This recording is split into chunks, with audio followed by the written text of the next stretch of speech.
متنازع عليها الآمر والمرجع الأمريكي العراق جون بيكر والمتابع ستيفن جونز السفير والتوقيع الأولي في السفارة الأمريكية على الأرض الأردنية.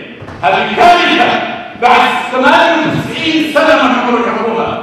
غاز لم يستخرج ونحن ندفع من بلد مدين ميناء الغاز المصري الآن يفاوض مصر على ابتياع ميناء غاز. هذه بداية ولن تنتهي، والطاقة المدينة موجودة بأنواعها. ولماذا بنيتم غاز ميناء الغاز المساهم نصف مليار العدد؟ إنه الإغرام من الأغرام. فليفرح سلفان شالوم وزير الطاقة وليفرح نتنياهو الذي يقول هذا الاتفاق سيوفر لنا الازدهار والاستقرار وسنتعود إلى الطاقة في التدريب وفي الصحة وفي التعليم. إننا أمددنا إسرائيل في أكسجين الحياة. فرصة ذهبية لإسرائيل طال معنا في هذه الأخيرة ونخرج فيها للصيف. أكدتم مزارع 18 قرية من الشباب.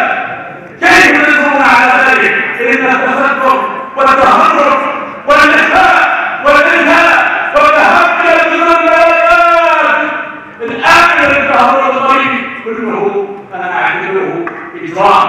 أيها الإخوة، هنا إرادة المجلس، يا أعضاء المجلس، هذه إرادتكم تحقق المراد. أنا